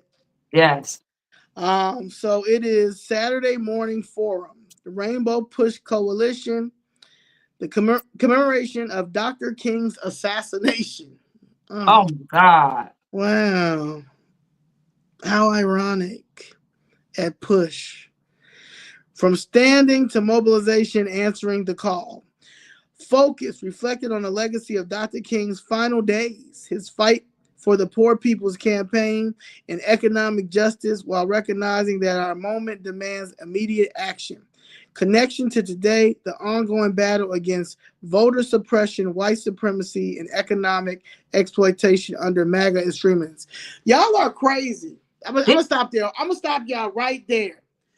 Voter suppression, white supremacy, black gatekeeping, and economic exploitation under the Democratic Party. Party. Y'all are only ones, and see, that's what pissed me off. They gonna try to put King face up and use King face to get y'all emotional. Who everything that they talking about that's happening, those are the people who doing it. Jamal Bryant, Brandon Johnson, those are the very people that's hurting our community. The very people. They, oh my God. That's why we gotta stop this. This is why we got these people right here. Your Jamal Bryant, your Brandon Johnson, your Al Sharpton, things like them people. We have to destroy these people. These people are our worst enemy. Look what they just said. Economic. Do you all think all that money that Brandon Johnson has allocated to these illegal aliens and still doubling down, talking about how much he's gonna take care of them, and he's not gonna allow Trump to come in here and get them. That's our economic money right there for our communities. That's our money right there that they just gave to those illegals instead of giving it to them and fighting and putting up new laws to protect them. That's our economic resources right there that they just given to somebody else, other people. Stop letting these people just play in y'all face, all while Jamal Bryant getting millions from the people, his church members that he lied to, and all his other stuff he's into, his grifting for the Democrat Party. He's getting paid. Brandon Johnson is making it's gonna be worth millions. Stop letting all these people are the ones getting paid off y'all being dumb. Cause I'm gonna keep saying it. Dumb as what? Dumb as rocks. This is ridiculous, man. This is ridiculous. Join us in person April 5th. Event details 9 a.m. breakfast. They love to give you a little breakfast. 10 a.m. forum. Rainbow Push Coalition headquarters, 930 East 50th Street. A complimentary breakfast will be provided for members. So, are you saying that if you're not a member, you got to pay for the breakfast? Yes. Yes, you get nothing free. No, no, no. Oh no. See, they gotta make their money. See, oh yeah, Jamal Bryant ain't coming for free. They pay. You know, you gotta it costs to get him out. You know what I'm Right. saying? Yeah, he coming for free. Look, you gotta pay him to lie to the people. Keynote speaker, Reverend Jamal Bryant. Yeah, oh yeah, he getting paid to lie to the people. He don't. He look. He charge a great fee to lie to the people. Right. All right. I believe that hopefully Jay Ivy isn't there because I love Jay Ivy. Jay Ivy is a good poet. I appreciate him. And they got my man in the crossfire. He don't even know what's going on. Right. Special guest, Mayor Brandon Johnson, of the 57th Mayor of the City of Chicago. Moderator, Yusef D. Jackson, one of them Jesse Jackson kids. Um, you also can watch virtually if you want to. Um, First of all, I'm gonna say this: I'm protesting because a I don't like Jesse Jackson. I'm keeping it 100. I was never a fan of him. Uh, um, some of my mentors was never a fan of him. And he is a coon. He is a sellout. He has Mm-hmm. never been for our community, and you guys keep praising him for what? He got y'all confused with the African American. You understand? Like Mm-hmm. he's not good. There's no reason why he should be um, doing anything when it comes to Dr. King assassination at all. Right. Boy. Um, so yeah, so I'm pushing back. I'm pushing back tomorrow, and I would invite. I would love for others to come out there. Um, I will be in front from 8 a.m. to between 8 a.m. and 8:30. Meet up.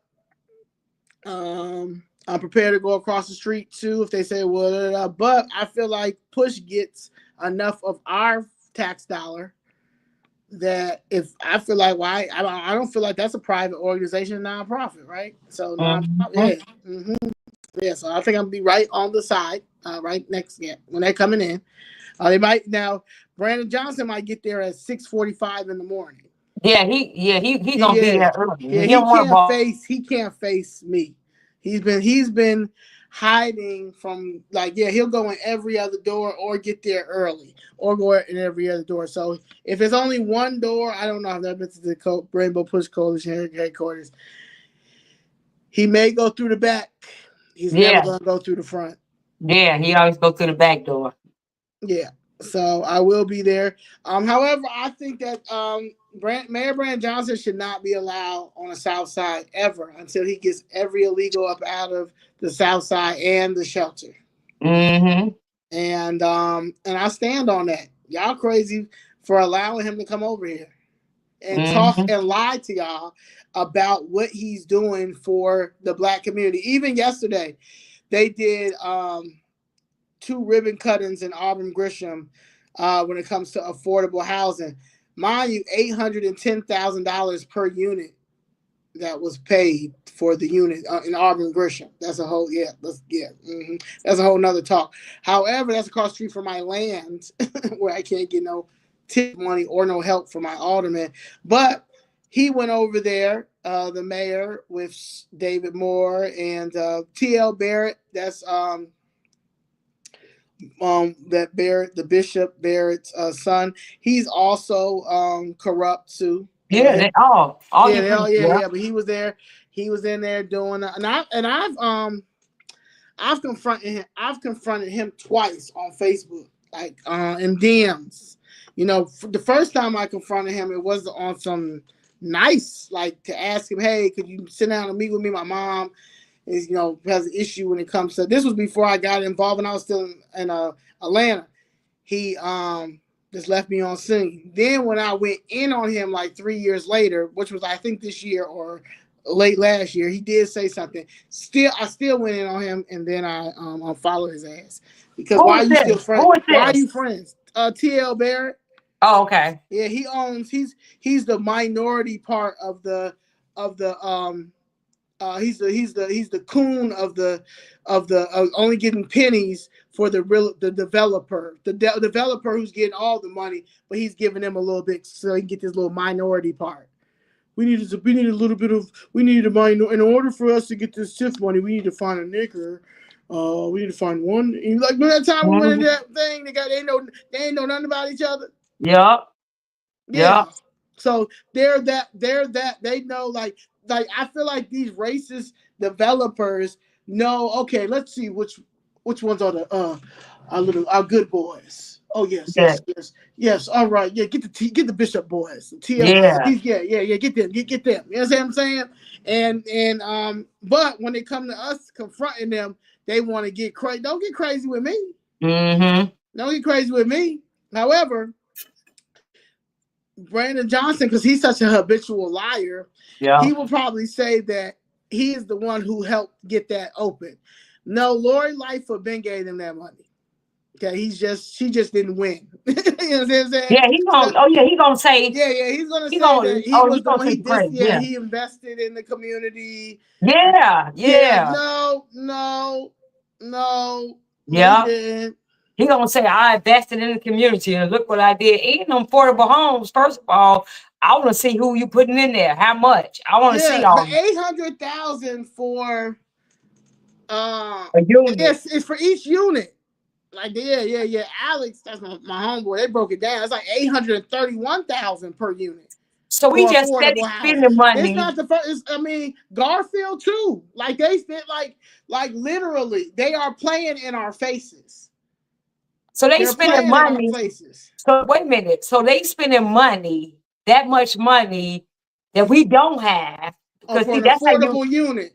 on affordable unit. So you basically saying the money because they talking about how much money they spent on one unit, they people, those contractors and all of those who getting paid. Yeah, because it's like like let's say you get 45 million, right? And it's only like 17 apartments. Affordable, like stuff like that. What? And you gonna get and you paying for one unit, how much again? To get 800 to I think $831,000 in Auburn, Grisham on 79th and Halsted. Now I can't get a million. My mother couldn't get $1 million to build her affordable housing when she was trying to. She had the building. You see All how she they was just trying to do was just rehab it, and they just said no, you knock see it down. you see how they just spending our money. Look at this. You know they're not paying that much for one of those units to do. You see how they just still in their spend. The crazy thing is you get the crooked clergy involved. So you got somebody there, like we got the church support. You know, so we got the bishop support. And you got y'all crazy. Y'all crazy. You got ain't nobody playing. So So that so it's tip Rico money. time. So they just taking out that tip money and just pocket It's they this. Really, bank. it's It's they really a bank. piggy bank. It's they bank. Yeah. Wow. Wow. Yeah. And everybody just getting rich off of, wow. Yeah. Everybody's just getting rich. Why we out here fighting with each other when in Chicago, for sure, the Democrats are the problem. I ain't gonna sit here and say somewhere else. I don't know, but I know for sure here. I know what it is, and I know it's in. Not only are you're dealing with black gatekeepers. It's legit black on black crime. It's legit economic black on black crime. Yeah, they not killing you, but they killing you. They killing you. This is a legit black on black crime. This is definitely what it is, y'all. We Legit must, black on black crime. yeah, we must stop because, so could you imagine? So they're wasteful, the wasteful spending, and I'm not going to call it wasteful spending because the reason why they're doing it because they stealing the money. But the way they doing it is so bogusly, they just playing in our faces. I mean, you just stealing our money like that. You stealing the money and saying that you paying this, spending this much. If you spending this much on one unit, then they need to just go to jail. They need to get kicked out of office just because they don't even know how to manage our money.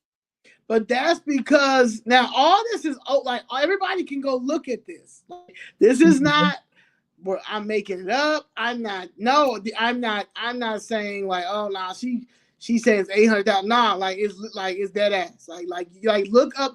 Go look at how much TIF money was allocated for this project. Look how many apartments it is. You can start like that. You can just start right there. However, you can just start right there. Like it's math at this point. And it's like not no geometry, not no trig. Like this is like multiplication, adding, just adding, multiply, subtraction.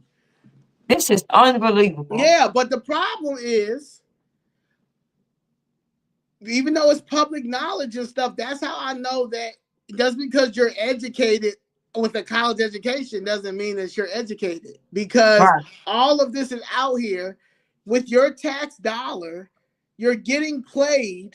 You out here working 3 to 4 jobs. You mad at tariffs, but you're working 3 to 4 jobs when you work with when you went to the Democrats. Like, yeah, the Democrats is bad. I mean, the Republicans is bad. I mean, they racist.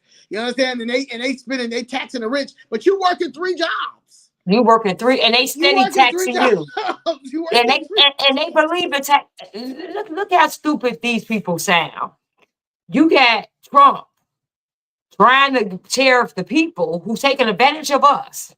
Right. Tariffs in them saying, hey, if y'all gonna charge us 50% and taxes, we're gonna charge y'all. It's reciprocal tax. So if y'all want, if you 25%, we'll charge you 25%. However, we're gonna match your energy, basically. Right. And y'all made at Trump for that when we the people in every Democrat ran state.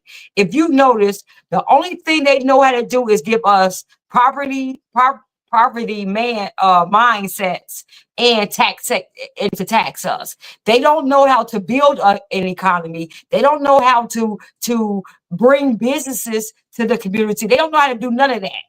All they know how to do is put a bunch of government programs in our community, and they know how to steal our money and to tax us. Whenever they need some more money, what they do? Let's tax the citizens. That's all. Not give us a break. Give us a break. No. Let's tax them like he tax just did. Like he just did. We paying higher bag taxes, Uber taxes, streaming taxes, all type of tax. So they don't look to relief to give us relief. They gonna tax us some more, and they gonna steal some more of our money and say, "Oh God, we're 50 million short. Tax them again." Look, they said the pictures, and I got these pictures. I gotta put them in with my. I'm working on this one nice video because we went to go to the town hall, the Hyde Park Town Hall. I got some good. I got Mr. Dennis. Mr. Dennis spoke. They wasn't ready for Mr. Dennis. Mr. Dennis gave an uncomfortable truth about you wanting to, y'all. That's why I'm gonna put his first, because what he said, they weren't understanding, they weren't reciprocating it. But however, when I saw him, no, after he left, a lot of people did come over and was like, yeah, he wasn't lying. Yeah, he was. Yeah, we know. Yeah. And the guy said, yeah, I'm strapped. Yeah, stay strapped. You got no choice. We are under attack. Mm-hmm. We're under attack. But this lady says she did. She said it goes by Switchblade. She sent some pictures. I gotta send you the pictures. Of the shelter that is run under Pastor T.L. Barrett's son's name. So yeah, it's T.L. Barrett's son. That's who I be going back and forth with. I forgot his name, but he also has a construction company or whatever. And yeah, so he's in. He can get whatever he needs. You understand? You know. Wait a minute, you froze. You said he got a construction company and what? Yeah, he got a construction company and he runs the shelter. They say he runs the shelter over there in Hyde Park. We should, come on, and let's bet how many contracts his construction company get from the city. Yeah. Boy, they I'm just saying, like, they launder money all day. And they mad at Trump because, like Zoe keeps saying, we're not benefiting from none of this. It's the boule. It's the boule. It's your black Al Sharptons, your Jesse Jacksons, his kids. These are the people that's benefiting from this grift they got going on about how, all this stuff that's going on in Chicago. And they talking about, Trump doing this to black people and Trump doing. No, he's affecting those black people, those sellout black people, those the ones. Us, he's trying to help the regular citizens that's being taxed. Look, he's trying to help us. We're the ones Trump who he's trying to help. The people that Democrats keep talking about, the rich, he's helping the rich. Those people are the rich. Oh, they say he also the north side of Chicago and Foster too. Oh, he running a shelter. Let me write this down. Your preachers, all them people who crashing out with these Democrats, those are the people those are the people that's benefiting. That's why they're not coming out on your behalf.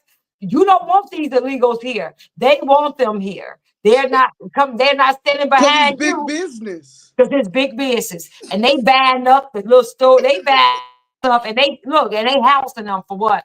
What how much was one a day? How much was they paying one of these 750,000 a day in this illegal shelter? Tell me they ain't laundering our money. Man, it's got to be some crazy stuff. They just doing it in our face. In our face.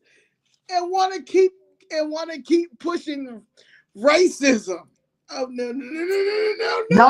Like you said, no. This is black on black crime. Yeah, no. This is The white man. economic black on black crime. Right. It's the same thing as saying all y'all do is shoot each other.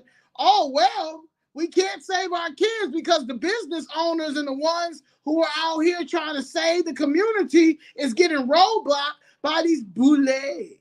Yup. Yup. Yup. That and bootleg. That's it. By the divine nine. Your black get the divine nine. The ones who be doing something strange to get jumped into their sororities and fraternities. Those are our enemies. Yeah. I'm telling you. But our gatekeeper. I mean, y'all do the strangest things to get in these fraternity sororities. Like men, y'all straight lose your manhood. Right. Y'all straight lose your manhood, but you got the nerve. Like that's the problem now. You fucked up because you got now they made you bisexual. Yeah. That's why y'all Democrat Party crashing out for these. A whole bunch of just bisexuals or men over there. Manhood just gone. Mm-hmm. They confused. They confused. And yeah, because they the real bad bitches. Yeah. Your sorority men are the real bad bitches. You right. Why am I competing with that? Why would I let my brothers compete with that? No, we're gonna go over to the Republican side. You're right. We gonna throw that whole party. Pack your stuff, bro. Pack your stuff. We're gonna head on over. We're gonna head on over. We're gonna head on over here. Pack your stuff, cause we're gonna head on over here. It's getting a little bit too gay over there. Get weird. Oh, it's a lot of weirdos over there. It's things that they doing something real strange over there. Yeah, and they taking it out on all of us because they lost their manhood. Right. We're gonna head on over here. I can't help that I got more masculine energy than you, my boy. I'm sorry. Right. I'm gonna head on over. Right. I'm about to head on over here. This is crazy. Yeah, it is. Woo. Well, let's see. So yeah, that's all we have. We got community outreach April 12th, 7954, 7958 South Houston. That will be in front of my land that I still have and we own. It's just that I'm just trying to get paid for the building that was on there. Right. Yeah, so we have that. We're gonna have some information out there. We're gonna give voter education, and also if you want to ask questions about Chicago Fish Red, and you know what we have going on and why we decided to do this, and yeah, that's it. I did an interview yesterday, and I liked it. You know, I did like. Oh yeah, it. I did like it, and everybody else was telling me they liked it. So yeah, and I watched it with my mom, and my mom was cracking up. So, so yeah, it was good. And yeah, so if you guys haven't watched it, it's on Maurice page, Maurice Delk, Delk. He says he's originally from Chicago, but he moved to Milwaukee. He is Milwaukee Red, you know. So Yeah, shout out to Maurice. Shout out to Flip Houston Red. Mm-hmm. Yeah, shout out to them, and just shout out to all the people that that support us. I know the ones who can come out and really be out there, and then I know the ones that have to be behind the scenes, but they still support. Yeah, we appreciate that, and eventually, everyone will be able to come out as one. But I get it. You understand? People, it's weird out here. But that's because you're the Democratic machine. Like you got to get off that.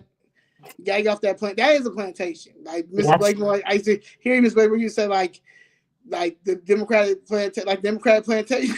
It is a plantation. yes, it is. It's a plantation, and you have to be a fool, especially if being black. I ain't Yeah. saying no, like I'm talking about black people. Mm-hmm. White liberals, do that, the foreigners, all that, the LGBT trans, all that stuff. The ones who rely on the government taking care of you, Right. then stay over there. But this person, this person who is Zoe Marsh Lee, a person, a human being with logical common sense who happens to be black. And I love being black. I love being myself. Love my privilege. Love my black people. Love my black women. Love my black mama. I'm gonna take my talents over here because it's weird over there. Mm-hmm. So that's what I'm on. Anything else? Any last words? I like that hat over there. Right. When you got bad hair days, this always wrong. When you got bad days. Look, gotta have the LL Cool J hat. Look, cover everything. I need love. Right. I need love. How they be upset? Mama gonna knock Fuck you you out. out. That was my first concert my sister took me to. It was at the Palace Theater. I don't know why she took, I don't know if my mother made her take me or she wanted to take me, but if she wanted to take me, it doesn't matter. That's why I think I really love music, but especially rap music. It was Mary J. Blige and it was LL Cool J. It was somebody else, can't think of the other person, but I think it was Naughty by Nature. So it was LL Oh Cool J, yeah, Mary yeah. J. Blige, and Naughty by Nature. And I was in there like, hip hop parade, Oh, oh, hey. Yeah, I'm just trying to bring it back. right, right, right. Yeah, that's one, some regular. Regular, not all this. Look, not all this craziness. Just some regular music. We turn up. Just some regular degular. Like I take back the old cell phone for real, for real. You Yeah, give me I the want to go. desktop computer. You Yeah, give me I a want to go back. desktop computer, Yeah, I and want to I go take back. like Y'all, real talk. And maybe that's what we need to do. That maybe that should be like a challenge. Maybe not. We should do a challenge though. Like everybody go buy a desktop computer. or a laptop. If you only Yeah, get to buy a yeah, laptop, take all your apps off your phone, like your social media apps off your phone, right? And do it like back in the day when you used to do like Black Planet and MySpace. You had to get on the computer, sign yeah, in to check your messages and stuff like that. But when you go out, you can actually be with your friends and yeah, hang out and stuff, and you're not on your phone. Like you actually yeah. interacting. So, You actually interacting with people. You absolutely right. yeah, so maybe we should do that. Yeah, yeah. That's nice. Yeah, you right. That's good.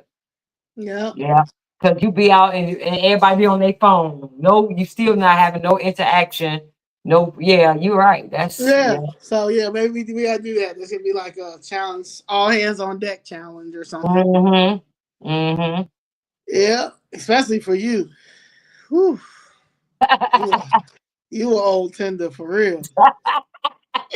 Right, right. I'm okay with that. Look, Right, I'm okay with the old stuff. Right. right.